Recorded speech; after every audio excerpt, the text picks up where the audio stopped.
Amen. J'espère que tout le monde va bien. Amen. Je suis béni d'être là ce matin et de pouvoir apporter cette prédication. Juste nous rappeler, donc aujourd'hui du coup, c'est notre premier jour de jeûne. C'est notre premier jour de jeûne. Et je sens que ce jeûne va marquer un tournant. Et j'ai à cœur de prêcher sur la prière, parce que je crois que la prière est l'outil pour le tournant, pour ce qui va prendre place. Est-ce qu'on est d'accord avec ça ou pas? Et le texte qui va être un texte aussi qu'on va souvent répéter à chaque dimanche et pendant tout le temps de jeûne et prière, c'est 1 Thessaloniciens 5, le verset 17 qui nous dit « Priez sans cesse ». Priez ou prions sans cesse. Prier sans cesse, ça veut dire persévérons dans la prière. Ça ne veut pas dire que tu dois te lever toutes les heures ou toutes les minutes de ta journée pour pouvoir prier. Mais ça veut simplement dire que lorsque tu pries, en fait, tu pries avec persévérance, que tu pries avec résilience, que tu pries avec assurance que le Seigneur est un Dieu qui répond. Ensuite, c'est Marc 11, 17, où Jésus s'adresse à la foule et il dit, s'adressant à tous, il les enseigna en disant, « N'est-il pas écrit, n'est-il pas dit, on appellera ma maison une maison de prière pour tous les peuples.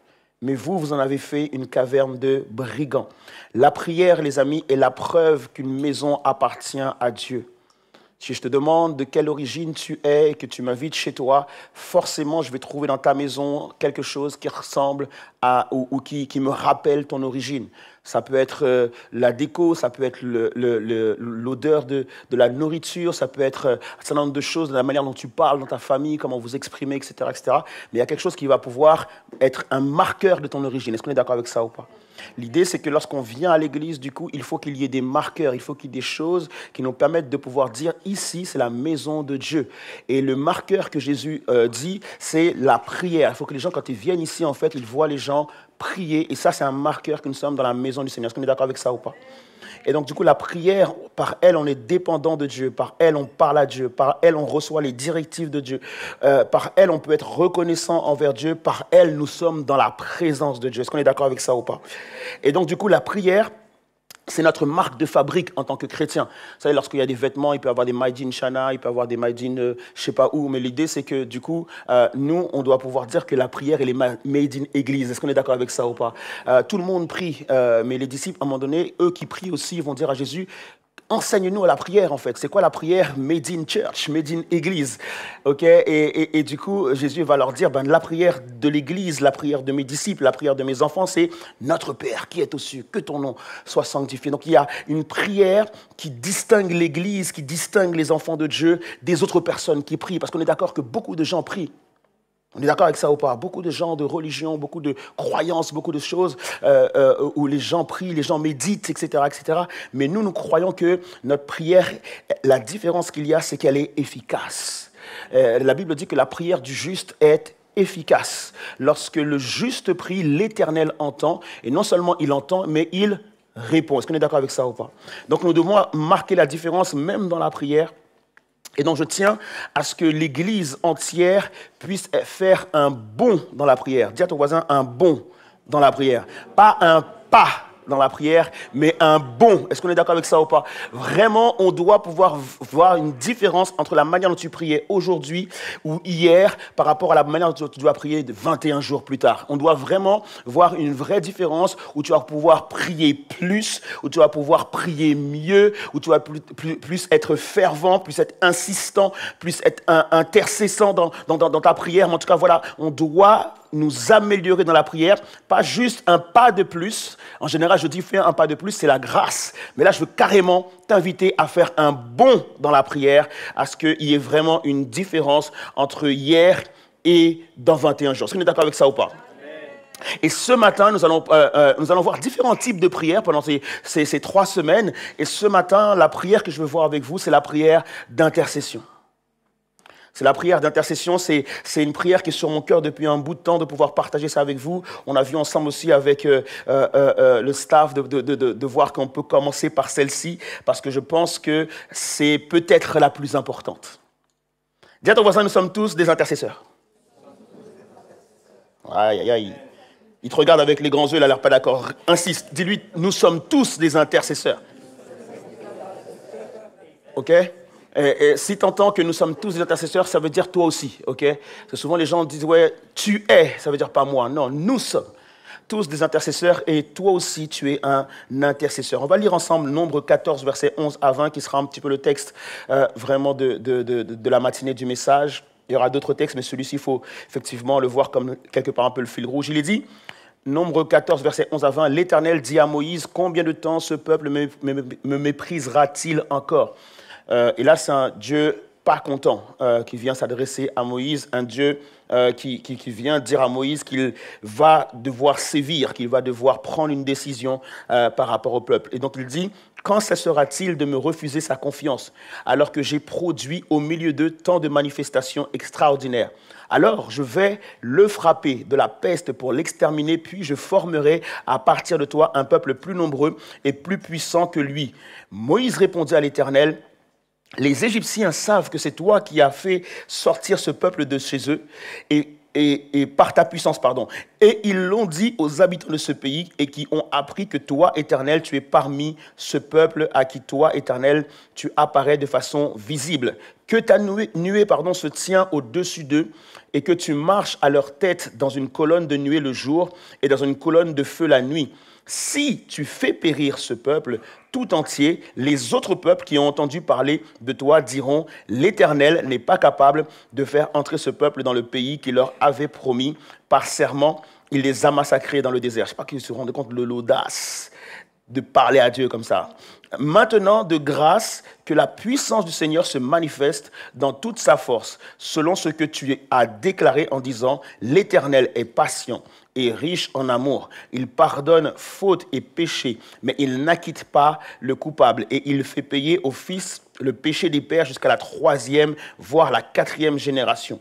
Alors, Père, pardonne, je te prie, la faute de ce peuple en vertu de ton immense amour, tout comme tu n'as cessé de pardonner à ce peuple depuis qu'il est sorti d'Égypte. » L'Éternel répondit, « Je lui pardonne comme tu l'as demandé. » L'Éternel répondit, « Je lui pardonne comme tu l'as demandé. » La prière d'intercession est une prière qui touche le cœur du Père.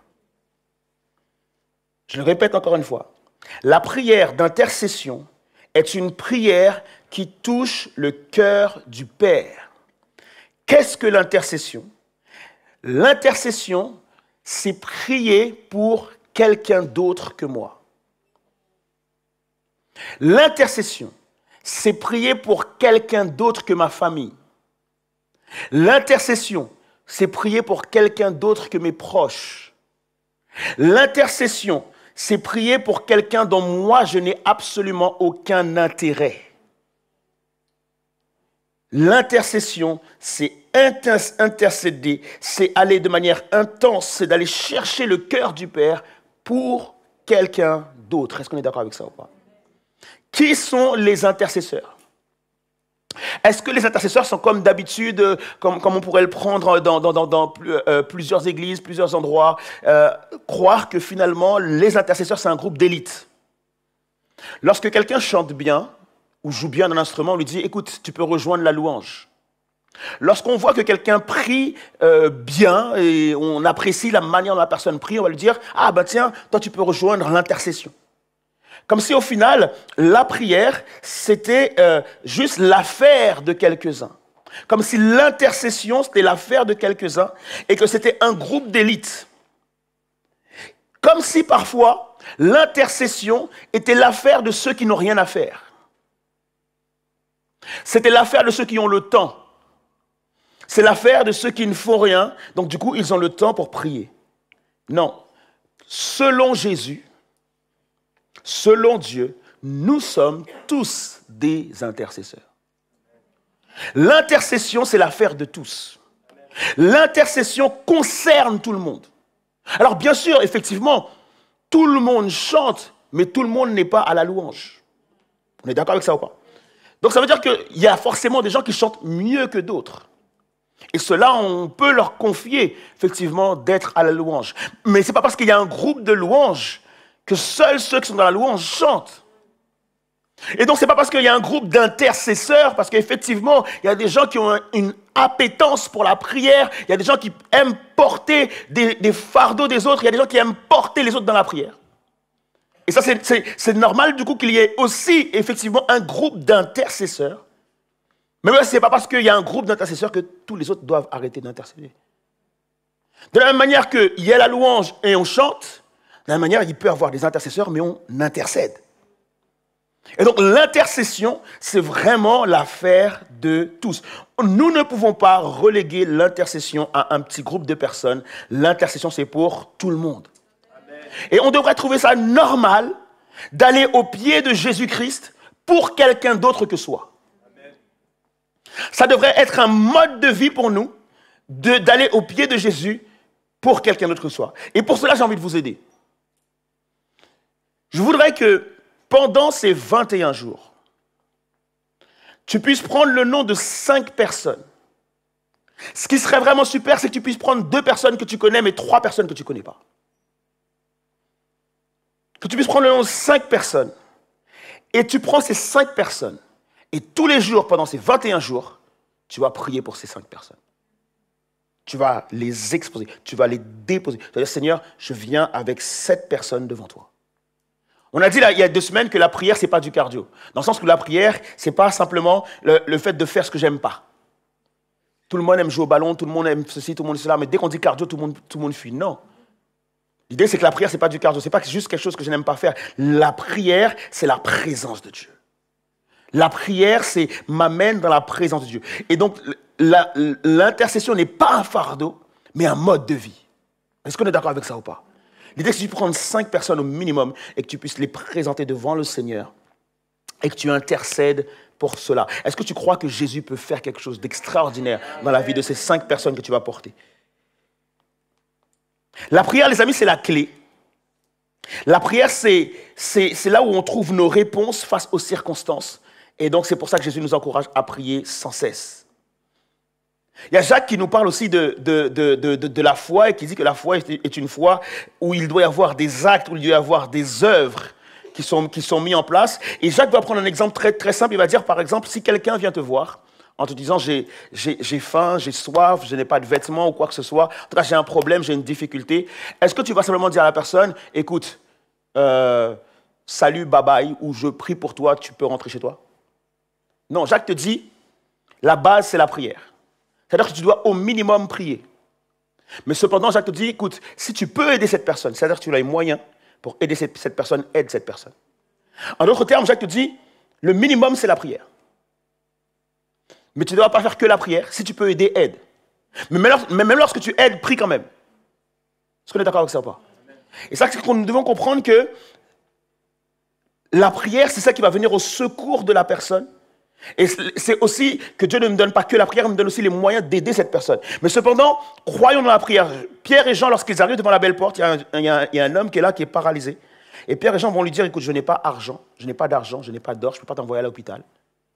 Mais voilà ce que j'ai. Au nom de Jésus-Christ, lève-toi et marche. Et ça, c'est l'intercession. Ce n'est pas juste commander. Parce que lorsqu'ils disent, au nom de Jésus, en fait, ils sont en train de dire, Seigneur Jésus, prends pitié pour cet homme. Parce qu'ils connaissent le cœur de Jésus. Et donc, du coup, ils peuvent dire, au nom de Jésus, lève-toi et marche. Très souvent, il n'y a pas de miracle dans nos vies.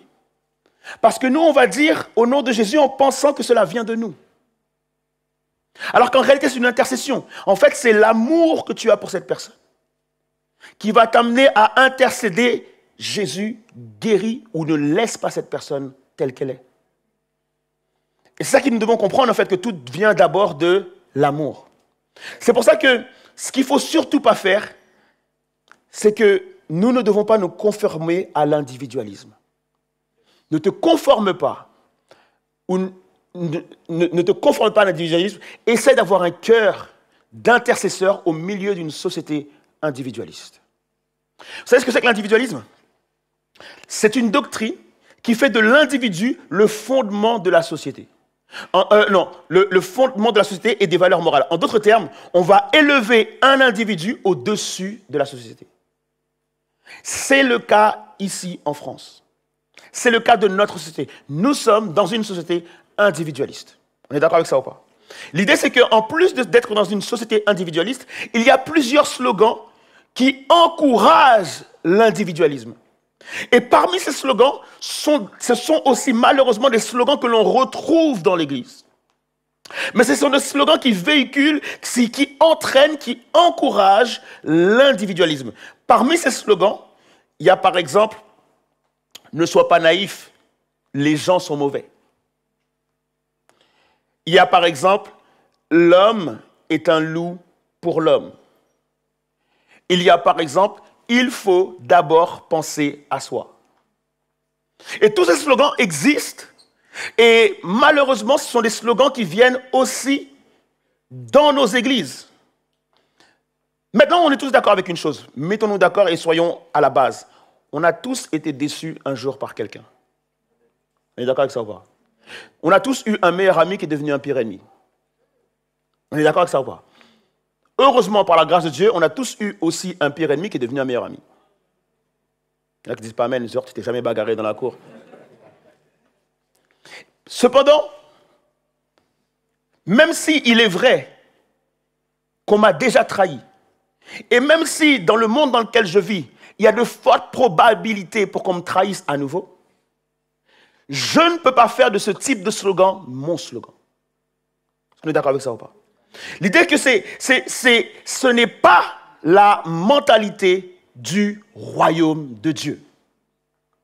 Ce n'est pas le cœur de Dieu. Ce n'est pas la mentalité qui doit nous conduire en tant qu'enfants de Dieu.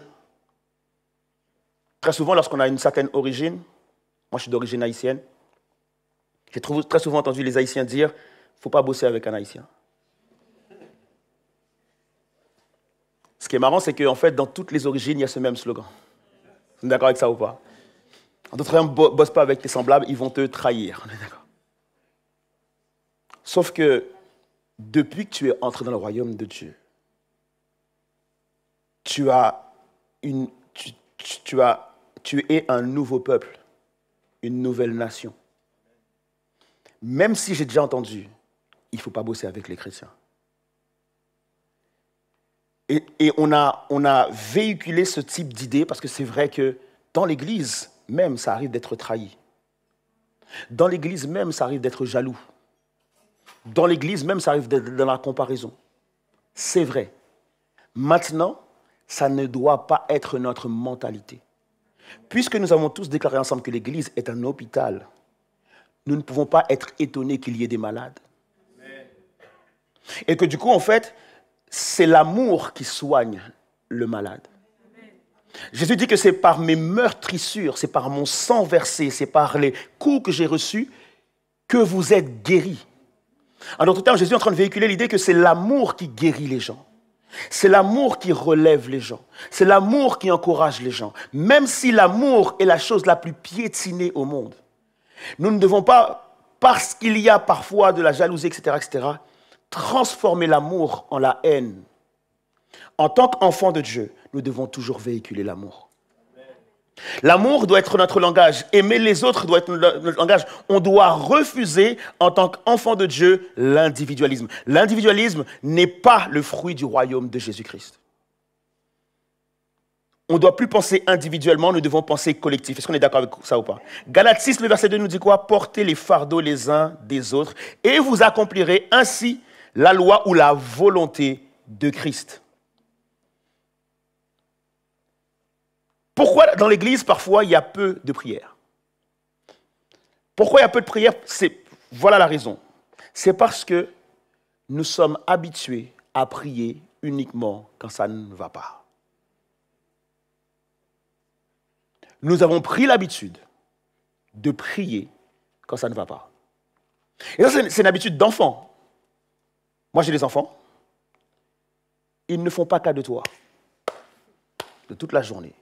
Dès lors qu'il y en a un qui a mal, ah, papa, bobo, bobo, bobo. L'idée, c'est que, en fait, cette mentalité d'enfant, nous devons perdre cette mentalité. Nous devons devenir des adultes spirituellement parlant. Et nous ne pouvons pas venir à notre Père uniquement quand on a bobo. D'autant plus que, vu que quand tu as bobo, en fait, ça prend du temps à être soigné. Donc, du coup, tu viens vers ton Père, ah, guéris, guéris, guéris, guéris, guéris. Soit il ne répond pas tout de suite, soit il faut prendre du temps, etc., etc. Du coup, tu te décourages dans la prière parce que tu as l'impression que la prière est un lieu sans réponse. La prière n'est pas là simplement pour répondre à mes petits bobos. La prière est une activité. La prière est une pratique. La prière est une culture. Ça veut dire que je n'arrose pas ma plante uniquement quand je vois qu'elle fane. J'arrose ma plante quotidiennement ou toutes les semaines ou 2 fois par semaine en fonction de la plante.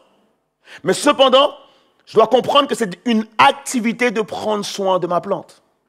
Et de la même manière, en fait, ma prière en tant qu'enfant de Dieu n'est pas simplement une prière que je vais faire lorsque je suis malade, mais c'est une prière qui devient mon mode de vie. Et ce qui me distingue du monde, c'est le fait que j'ai confiance en Dieu et la prière, la présence de Dieu est quelque chose que je cultive. Est-ce qu'on est d'accord avec ça ou pas? Je vais terminer avec ce passage, donc Nombre 14, le Nombre 14. Remets le titre que j'ai mis sur la voix. Moïse, en fait, fait une objection. Parce que de base, le titre que j'avais mis, c'est que Moïse refuse le mercato. Et comme ici, les gens vont me dire, ouais, Abed, t'es encore dans le football, etc., etc. Je dis, bon, je vais changer le titre juste au cas où. Mais ça me tient à cœur quand même de parler du mercato. Donc, je vais parler du mercato. Vous savez ce que c'est que le mercato? Le mercato, c'est 2 fois par an, il me semble, et ça permet à un joueur de changer de club. Et en général, quand ce joueur change de club, c'est pour aller vers un meilleur club. Est-ce qu'on est d'accord avec ça ou pas? C'est bon, comme définition, on ne va pas aller plus loin. Juste ça, ça suffit. Voilà ce qui est dit dans Nombre 14, le verset 12. C'est Dieu, en fait, qui va parler avec Moïse. Parce que Dieu trouve que le peuple d'Israël s'est détourné de lui. Parce que Dieu trouve que le peuple d'Israël ne lui fait pas confiance. Parce que Dieu trouve que le peuple d'Israël s'associe avec d'autres peuples. Parce que Dieu trouve que le peuple d'Israël, en fait, a toujours le cou raide. Et donc, il va venir parler directement à Moïse pour dire ce qu'il va faire de ce peuple. Écoutez ce que Dieu dit à Moïse, du coup. Il dit, je vais le frapper de la peste pour l'exterminer. Puis, je formerai à partir de toi un peuple plus nombreux et plus puissant que lui. Mets-toi à la place de Moïse 30 secondes. Moïse est le leader du peuple d'Israël. Il est celui qui a fait sortir le peuple d'Israël d'Égypte. Donc, il arrive maintenant avec toute son équipe. Moïse est le capitaine de cette équipe. Moïse est le meilleur joueur de cette équipe. Cependant, en fait, ce qui se passe, c'est que tous les jours, l'équipe se plaint de Moïse. Tous les jours, ils réclament des choses de Moïse.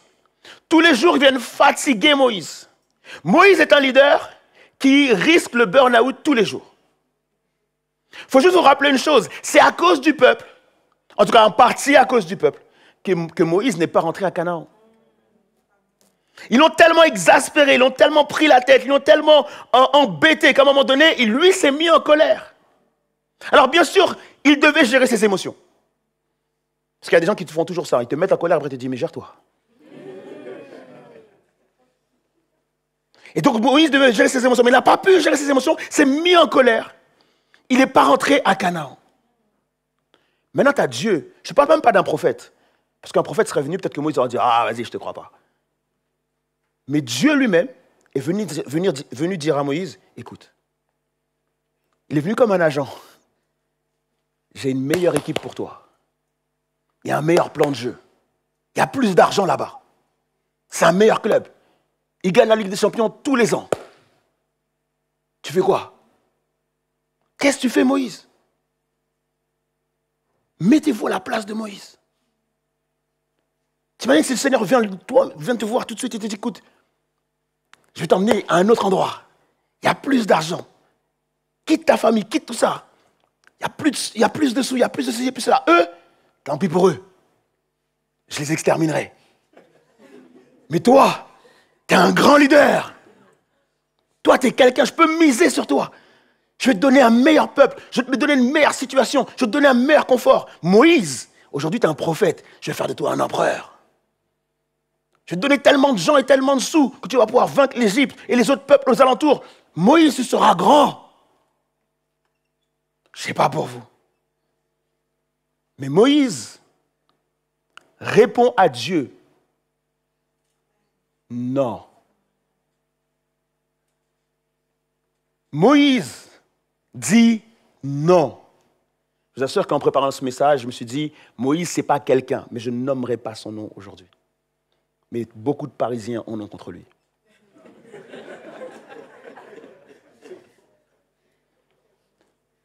Mais cependant, Moïse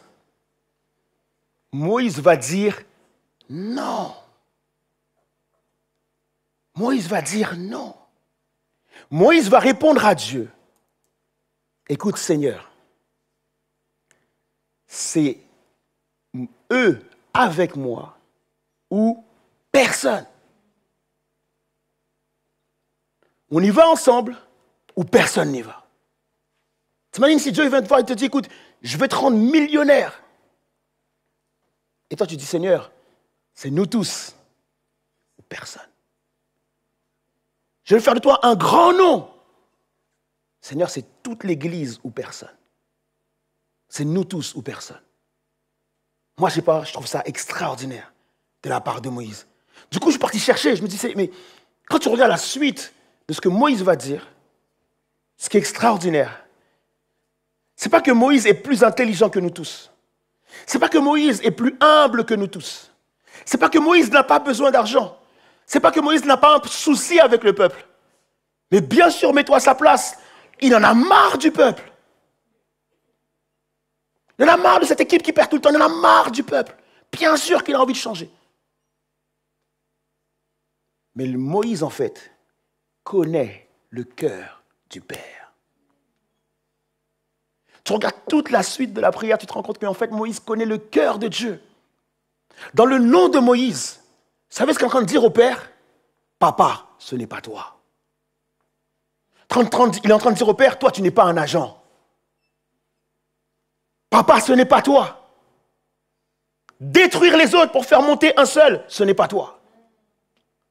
Briser les gens pour que moi je puisse réussir, ce n'est pas toi.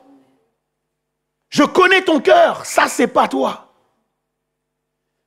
Tu es ce Dieu miséricordieux, compatissant, lent à la colère et riche en bonté.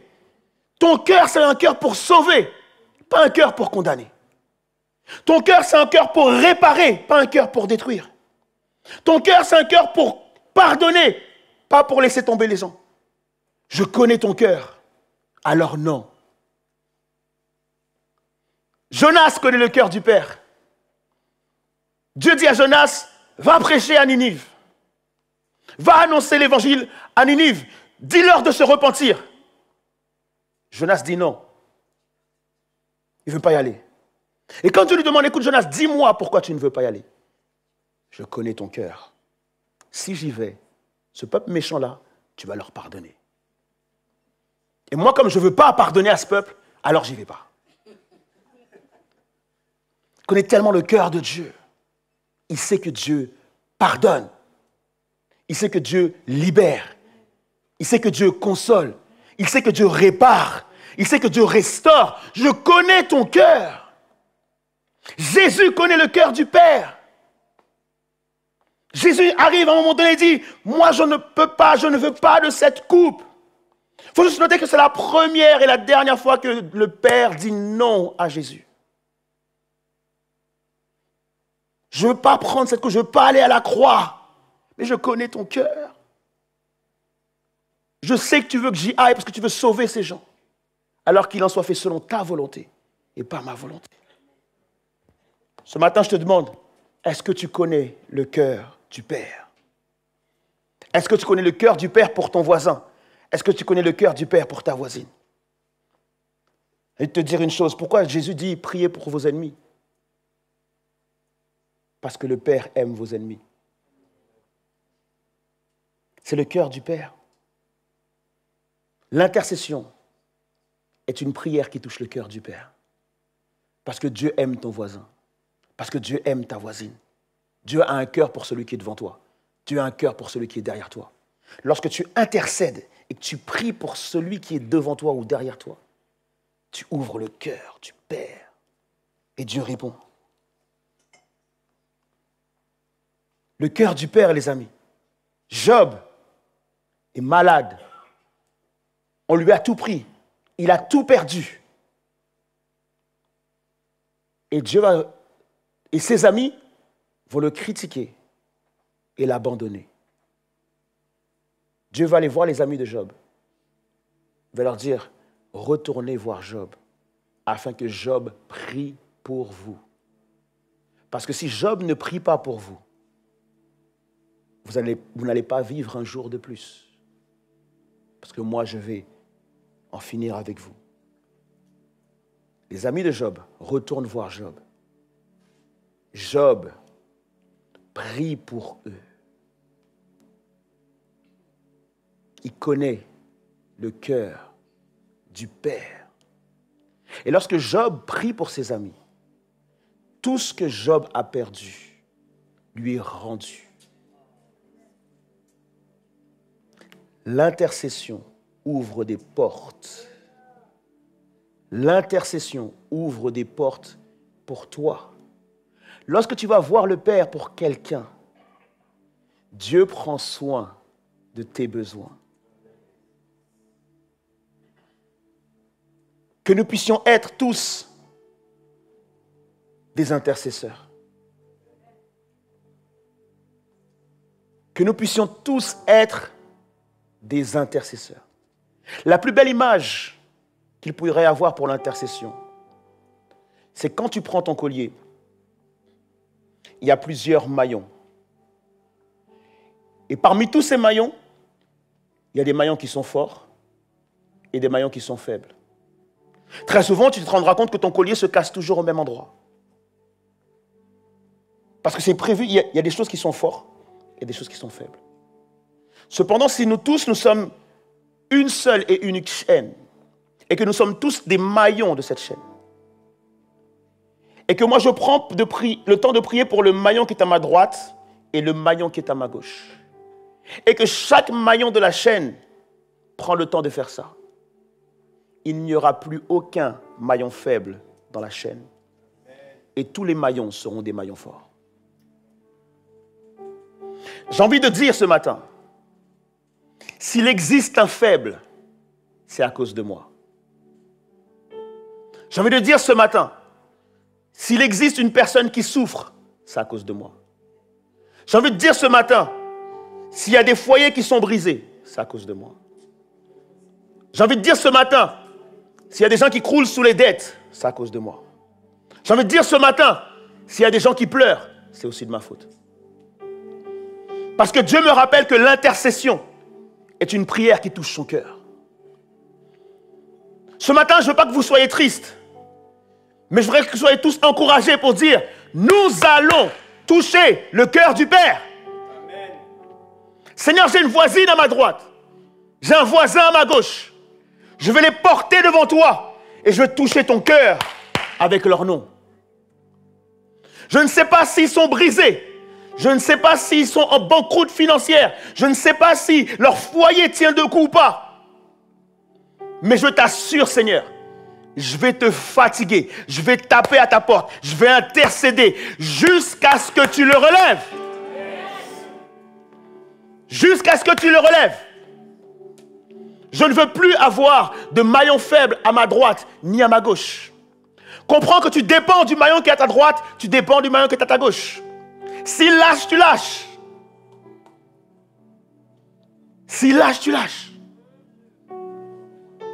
Mais apprenons à porter les gens, les amis. Est-ce qu'on est d'accord avec ça ou pas? Apprenons à porter les gens, les amis. Alors, je ne sais pas qui est à ta droite, je ne sais pas qui est à ta gauche. Mais est-ce qu'on peut se lever ensemble? Alléluia.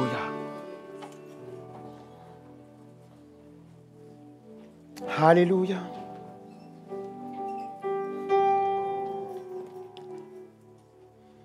Pendant que le corporel va venir reprendre sa place, je sais qu'on l'a fait au début.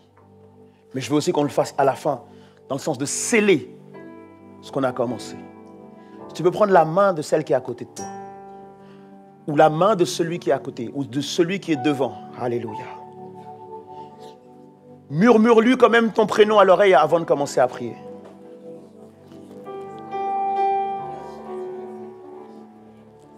Qu'il sache quand même pour qui il va prier, ok? Et s'il te plaît maintenant, l'intercession, c'est se mettre à la place de.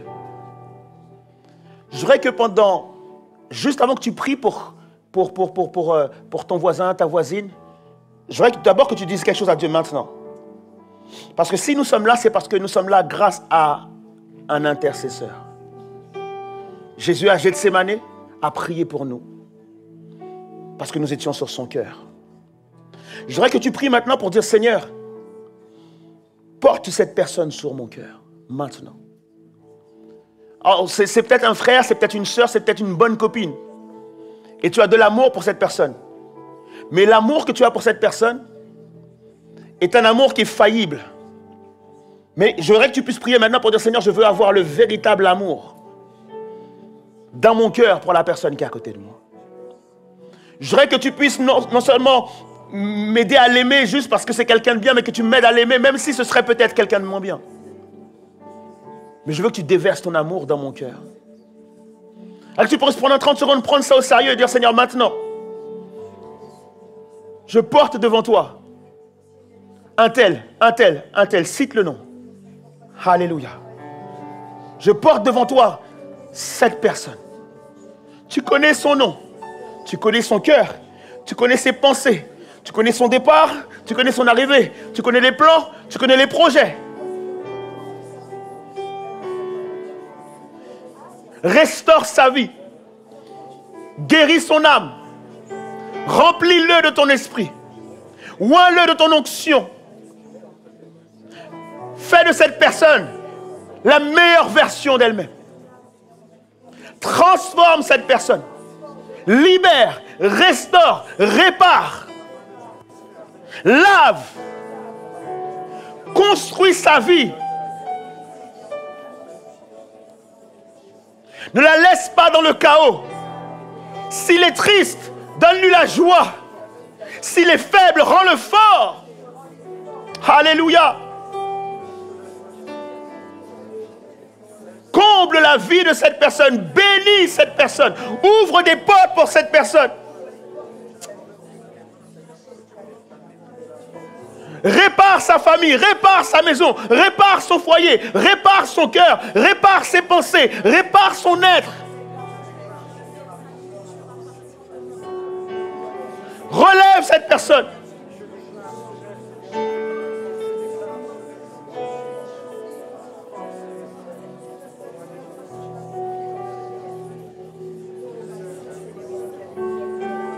Et on finit comme ça.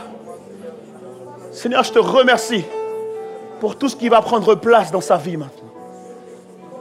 Je te remercie pour tout ce qui va prendre place dans sa vie. Alléluia. Au nom de Jésus-Christ. Alléluia. Je voudrais juste que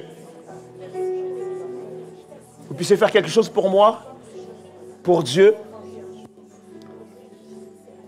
pour vous. Tout à l'heure, je vous ai dit que le Seigneur a un plan, un projet pour vous. Et lorsque je dis que le Seigneur a un plan pour vous, vous avez acclamé le Seigneur comme jamais. Vous avez loué Dieu comme jamais. Maintenant, je vous dis que le Seigneur a un plan pour le voisin. Il a un plan pour la voisine.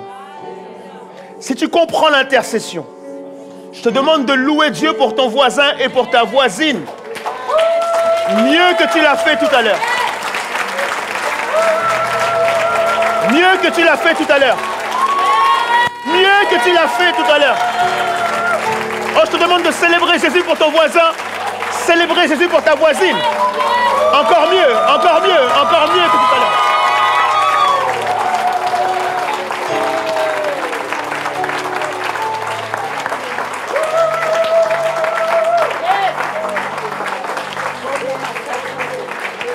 Waouh, waouh, waouh. Évidence Home, j'espère que tu te réjouis comme nous pour les projets de ta famille, de tes amis et des personnes que Dieu te confie. À dimanche prochain. Nous